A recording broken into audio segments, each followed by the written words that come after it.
Amigos, muy buenos días, bienvenidos a Desde la Radio, a través de Radio Nacional del Perú y 7.3 Noticias de Perú a nivel nacional. Vamos a tratar un tema importante en la vida social y política y económica de nuestro país, pero antes permítanme hacer un breve comentario. Las elecciones del domingo, como todos saben, es un ejercicio democrático para que nosotros los ciudadanos elijamos con la más absoluta libertad a nuestras autoridades. Ese es el propósito de la democracia a través de las elecciones generales o elecciones, en este caso, particularmente importantes como son las regionales y municipales. Los escenarios han sido diversos y tal vez complicados en algunos casos, pero nada justifica, queridos amigos, la violencia. Absolutamente nada. Y en esto hay que ser enfáticos y hay que ser claros y levantar, si se quiere, la voz, para hacer un llamado a los ciudadanos a que actos de violencia en democracia son inaceptables, más aún cuando se pretende asumir o usurpar situaciones que en la democracia no podemos de ninguna manera validar. 3 personas han fallecido como consecuencia de sus actos de violencia. Varias instalaciones públicas y hasta privadas en algunas zonas del país han sido atacadas por turbas enardecidas, que vaya usted a saber si son verdaderamente con intenciones políticas o reivindicativas, sino más bien de otra índole, que pueden estarle trabajando a favor de los violentistas que nuestro país quiere desterrar definitivamente. No es posible que en democracia se justifique la intolerancia. No es posible que en democracia, como dice el presidente de la República, se sustituya la piedra por el voto. Nosotros tenemos que madurar políticamente, cívicamente. Tenemos que tener un compromiso ético y moral. Los que están por dirigir a las regiones y municipalidades, como nosotros los ciudadanos que elegimos, para que ellos efectivamente cumplan con su deber y su obligación. Por lo tanto, queridos amigos, lo que hemos visto a través de los informativos, esos actos de violencia absolutamente, reitero, inaceptables y condenables, no tienen que repetirse jamás en nuestro país. La democracia es la expresión más clara de la voluntad de un pueblo y en eso tenemos que sentar las bases para construir un país, el país que queremos, en orden, un país donde todos respetemos la ley, en un país donde todos asumamos con responsabilidad lo que nos compete como ciudadanos. No podemos dejarles malos ejemplos a futuras generaciones de que cada vez que no estamos de acuerdo con algo, salgamos a destruir el patrimonio que es de todos los peruanos. Hay que ser lo suficientemente claros en esto y aquellos responsables tendrán que asumir su responsabilidad, obviamente, ante la justicia. Pero las democracias se defienden y se defienden con razones y no con la fuerza o con la violencia. Pero me han permitido ustedes esta licencia, pero como ciudadano y como periodista no puedo quedarme callado, no puedo ignorar lo que ha pasado en los últimos momentos a propósito de las elecciones. Ahora sí, permítame presentar a nuestro invitado, es el señor general del Ejército en situación de retiro, don Augusto Soto Castañola, es el actual responsable alto comisionado de la Presidencia del Consejo de Ministros para los asuntos de formalización de la minería ilegal. Él reemplaza desde hace 4 meses en el cargo a el general Daniel Urresti, que tiene la responsabilidad como ministro del Interior. General Soto, bienvenido desde la radio, desde Radio Nacional y TV Perú. ¿Cómo está? Muy buenos días. Buenos días, don Alberto. Un saludo a todos los televidentes y radioescuchas de esta prestigiosa señal y le agradezco por brindarme esta oportunidad de estar No, aquí al con usted. contrario, queremos justamente conversar con usted en estos minutos sobre qué medidas se vienen aplicando respecto a la minería ilegal. Más adelante le daré algunos alcances de lo que he leído hoy en la mañana en algún periódico sobre minería ilegal. Pero fundamentalmente queríamos empezar para que nos diga, este 9 de octubre, ¿qué vence? ¿Por qué vence, por qué se ha establecido una fecha de vencimiento? ¿Es para un registro de contribuyentes? ¿Eso es solamente para eso? Le explico brevemente. El proceso de formalización que se estableció a través de una estrategia diseñada por este gobierno intersectorial se inició en abril del año 2012 y concluyó el 19 de abril del presente año, pero el siguiente paso que se dio para darle continuidad a este proceso fue diseñar una estrategia de saneamiento. A través de este proceso de formalización se establecen diferentes pasos para que los mineros informales puedan formalizarse. Los informales. Los informales. No los ilegales. No los ilegales. Los informales son todos aquellos que desde el abril del 2012 al 3 de diciembre de ese año se inscribieron en el Registro Nacional de Declaración de Compromiso del Ministerio de Energía y Minas y cuentan con su declaración de compromiso. Todos ellos son los informales que están en proceso de formalización. Dentro de esta estrategia de saneamiento que yo mencionaba anteriormente, allí se establecieron como algunos requisitos para continuar también dentro de este proceso. Desde el 19 de abril a la fecha, se establecieron 120 días que vencen el 9 de octubre para que todos aquellos en proceso de formalización que cuentan con su declaración de compromiso puedan inscribirse en la SUNAT y sacar su RUCO, para que puedan realizar y tributar, o sea, como corresponde. Como personas o naturales o jurídicas. O naturales o jurídicas. Correcto. Ese plazo vence este 9 de octubre. Es decir, jueves. El jueves, efectivamente. Ya. A la fecha tenemos, para que tengan una idea, una estadística más o menos de unos 70.000 mineros, pequeños mineros, en proceso de formalización.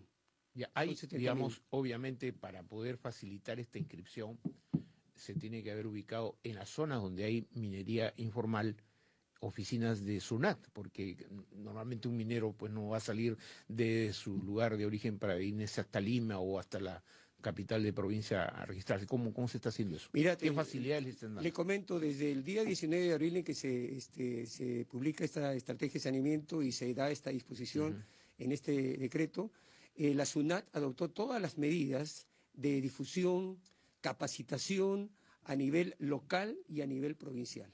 Estamos hablando de 70.000 a nivel nacional. A nivel nacional, obviamente. En coordinación estrecha con las direcciones regionales de energía y minas que dependen de los gobiernos locales. Ya, usted usa alguna palabra muy importante, saneamiento. Correcto. Las cosas que a veces están mal o están de manera informal, hay que sanear varios aspectos administrativos, varios aspectos jurídicos, ¿no es cierto?, para que las cosas finalmente terminen en la formalización de este tipo de actividad. Terminado el registro o la obtención del RUC, ¿qué viene? O sea, ¿qué proceso viene de inmediato? Un poco para informarle a los amigos que nos están siguiendo de cerca esta conversación con usted. Es correcto. Esta estrategia establece 4 ejes de acción a través de un plan de trabajo intersectorial que se hace un seguimiento minucioso en una comisión de carácter permanente multisectorial que es presidida por la Presidencia del Consejo de Ministros a través de mi persona. En este plan de trabajo se establecen 4 ejes de acción. El primero es la consolidación de la formalización, es decir, esta estrategia está orientada a consolidar todos los pasos iniciales de la formalización de la minería informal. También un segundo eje que es la fiscalización y control, es decir, adoptar medidas de que para fiscalizar y controlar que todo lo establecido en la consolidación de la formalización se cumpla. Un tercer eje que es la atención social y calidad de vida de las personas que han llevado estas actividades y un cuarto eje que es remediación ambiental. Entonces, lo que continúa hacia adelante es el desarrollo ya final, digamos, de la etapa de formalización en sí, hasta el 2016. Aquí quiero ser bien claro en decirles, porque a veces hay información sesgada, información no correcta, que les hacen llegar a los pequeños mineros, a los mineros artesanales, en el sentido de que el 9 de octubre se acaba la formalización. Ya, eso probablemente es propiciado por los ilegales. Por supuesto, probablemente, sí, ¿no? Por los que están en contra de los informales y puedan establecerse en el proceso de formalización. Ahora, general Soto, hay un tema que también me preocupa, es decir, hoy le preocupa creo que a todos los ciudadanos, es una vez formalizada a través de la obtención del RUC, una vez identificados estos 70.000 mineros informales, ¿cómo se establece los derechos sobre las áreas concesionadas o no concesionadas? Es decir, estas personas trabajan ¿no es cierto?, parte territorial, una zona minera. ¿Eso cómo lo tienen? ¿Lo tienen de manera informal? Puede hasta resultar ilegal, porque pueden haberse apropiado del terreno sin tener las licencias correspondientes. ¿Eso cómo se está haciendo? ¿Cómo se está registrando el dominio que ellos tienen para explotar esas tierras? Correcto, muy buena pregunta, le agradezco por la misma. El proceso de formalización que se inicia en abril del 2012 establece algunos pasos, requisitos indispensables para que el minero pueda formalizarse. El primer paso es inscribirse y sacar su declaración de compromiso.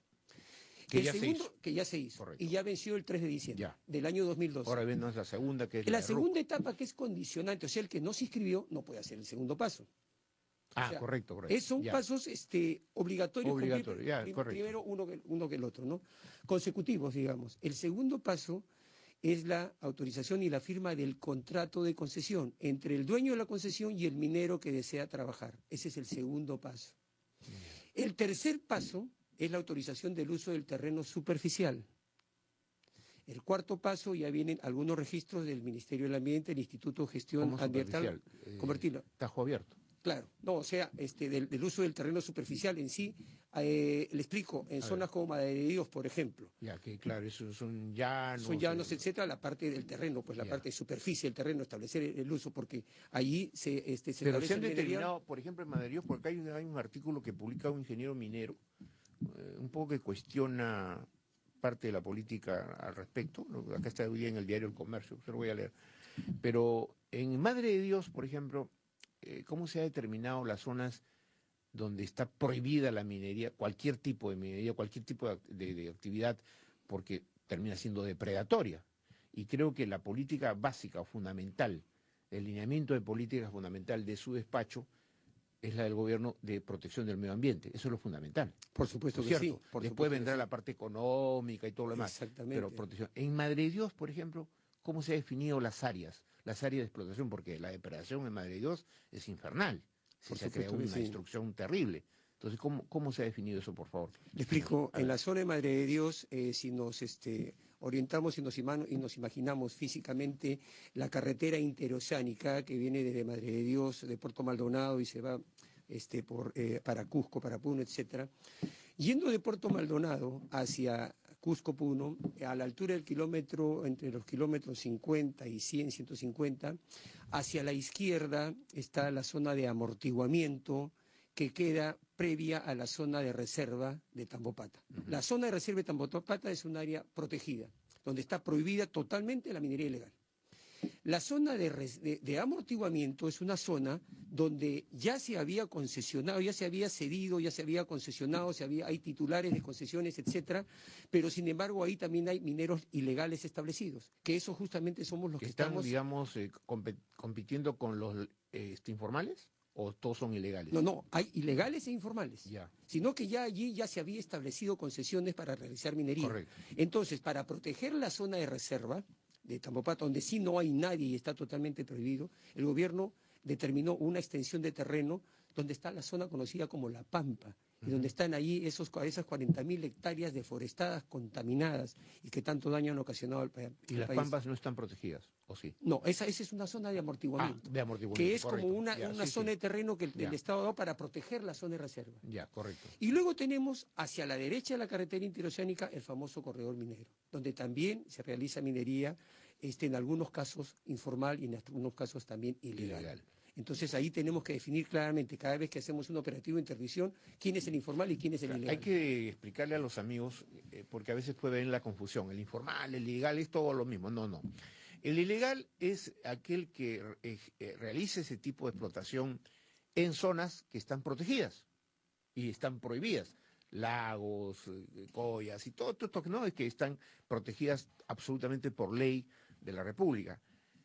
Y esos que actúan ahí, llevando maquinaria, depredando, contaminando el medio ambiente, son ilegales. Hay que retirarlos, ¿sí? Ilegales. Deseo acotar que, aparte, el ilegal es el que no está en el proceso de formalización. O sea, que no está al margen de la ley, pues. Al margen de la ley no decidió, no quiso acogerse al proceso de formalización. Ese es el ilegal. Claro, quieren siempre seguir viendo con la ley de la selva. Así es, pero no es así. Correcto. No es así. Ahora bien, Una vez que se logra esta suerte de formalización de las concesiones, los contratos entre el concesionario y el minero que se ha formalizado, ¿en qué momento se cierra el proceso? Porque supuestamente que ahí, ya teniendo su RUT, habiendo hecho su declaración previa, etcétera, etcétera, se supone que ahí ya la situación sería que ese minero informal, ahora formalizado, va a ser contribuyente formal, ¿no es Por cierto? supuesto que Va a sí. pagar sus Para eso impuestos, está inscrito en el RUC. exactamente, va a tener control de insumos, va a saber qué Exactamente. insumos se usan y todo lo demás. ¿Ahí termina ya este proceso o este proceso va a continuar más allá? Porque usted es una autoridad, alto comisionado, cuyo límite de gestión que es limitado o ilimitado, o sea, No, es- es una designación coyuntural y pero eso tiene que llegar un momento que ya resuelto el problema. el proceso de formalización, le comento, concluye el 2016. Correcto, Concluye el pero 2016. vamos a ponernos en el peor de los casos, ¿no? Que hay una situación de resistencia de los ilegales. ¿Cómo se va a combatir a los ilegales? Es cómo se va a impedir que esos ilegales, e incluso hay nacionales y extranjeros, ¿no? Que ya están ahí actuando al margen de la ley, continúen operando en zonas absolutamente prohibidas. Con la estrategia, para aclarar el tema, Sí. el proceso de formalización continúa hasta el 2016 y termina cuando el minero informal obtiene su certificado Su de licencia, inicio digamos. o de reinicio de actividades. Vamos a una Con eso el autorización, hombre ya está correcto. formalizado Ya. y puede continuar tranquilamente Puedes tributando, sacar el mineral, exactamente, transportarlo, venderlo, comercializarlo, comercializarlo, pagar sus impuestos, ya, eso está bien. exactamente. Pero me refiero a ese grupo A de ese grupo rebeldes. de rebeldes, de ilegales, se Sí. les va a seguir combatiendo a través de las interdicciones. ¿Y las Porque intervenciones que van a implicar? así como hay una estrategia de formalización, una estrategia de saneamiento, hay una estrategia de interdicción, Ya, que pero es la la que se interdicción viene que va a aplicando. implicar, general Soto, denuncias penales. Por supuesto, van acompañadas de denuncias a todos aquellos que son detenidos cuando se les sorprende realizando la actividad ilícita. Y cuando Aparte se que se realiza incautarán la interdicción, los productos mineros, en este caso el oro, se incautará, no, se o sea, desincauta, obviamente, la porque seguro interdicción, va a continuar el comercio de contrabando, le ¿no? explico, la interdicción implica la destrucción, decomiso o incautación de toda la maquinaria o insumos o material empleado para la minería ilegal y la detención de las personas encontradas realizando esa actividad ilícita. Ujú. Por supuesto que Ya. sí. Ahora bien, le comentaba, general, que esta mañana leyendo, me tengo que leer todos los titulares para poder comentarte una cosa, encontré este que dice política de destrucción, dice el ingeniero Guido del Castillo. ¿No lo conoce? No Es lo un conozco, Guido del ingeniero de Castillo. minas que ha Este diario publicado es hoy día, un artículo hoy día, ¿ya? minería ilegal, dice, ¿no? Entre las cosas que tiene, dice, se habla mucho de la minería informal e ilegal, pero hay ciertos aspectos que se dejan de lado al analizar qué implica su erradicación, dice él, ¿no? El análisis de dos regiones de nuestro país, muy diferentes entre sí, Madre de Dios y Piura, porque aquí lo hace así, diferencia, nos permiten darnos cuenta de cómo la política de destrucción que toma el gobierno trae serias consecuencias. ¿Hay serias consecuencias en la política de interdicción? ¿A qué se refiere este señor cuando dice, por ejemplo, que no habría que aplicar esas políticas? No he leído el artículo, Ya. usted me ganó. Le voy a dar más detalles pero Correcto, le correcto. pregunto, la destrucción en sí de la maquinaria ilegal, de la interdicción, ¿qué implicancia tiene eso desde el punto de vista, digamos, político? Es una actividad favorable que se hace Que a el fin de Estado tiene combatir. derecho a Por hacerlo. supuesto, está establecido Claro. por ley. Hay unas normas legales que permiten y amparan estas actividades. Y yo le preguntaría a ese señor, ¿por qué no indica qué implica todo lo que hacen los ilegales en la selva de Madre de Dios, en las alturas A del ver, Puno? seguramente él no le puede contestar porque no está acá, pero yo le voy Así, a leer lo que él dice, ¿no? correcto. Dice, la política de destrucción que sigue el gobierno para estos casos de pequeña minería es completamente equivocada. Es cierto que es necesario hacer respetar los parámetros ambientales para así proteger el ambiente y la salud de todos los peruanos. Sin embargo, también es verdad que además de las enormes mafias de comercialización, dice él, existen muchas familias que necesitarían, en lugar de ver sus fuentes de recursos destruidas, apoyo para usar los recursos dentro de la ley y tener así fuentes de trabajo. Eso es el argumento central de él. Es que no son recursos de esos pequeños mineros y mineros ilegales, Ya. no son recursos de ellos. Supuestamente la actividad de minería artesanal, pequeña minería, es minería de subsistencia. Sin embargo, uno va a los lugares donde se realiza esta actividad ilícita y encuentra, en algunos casos gente, en otros casos no, gente pobre que se realiza esta actividad con maquinarias que cuestan 200.000, $300.000. Ahí viene La la otra pregunta es de interrogante. dónde estas personas Exactamente a sacan eso quería dinero llegar. para comprar esas Qué bueno que usted lo haya maquinarias. advertido, porque el señor mismo, el ingeniero Guido del Castillo, a quien yo tampoco conozco, he leído solamente esto, justamente dice lo siguiente.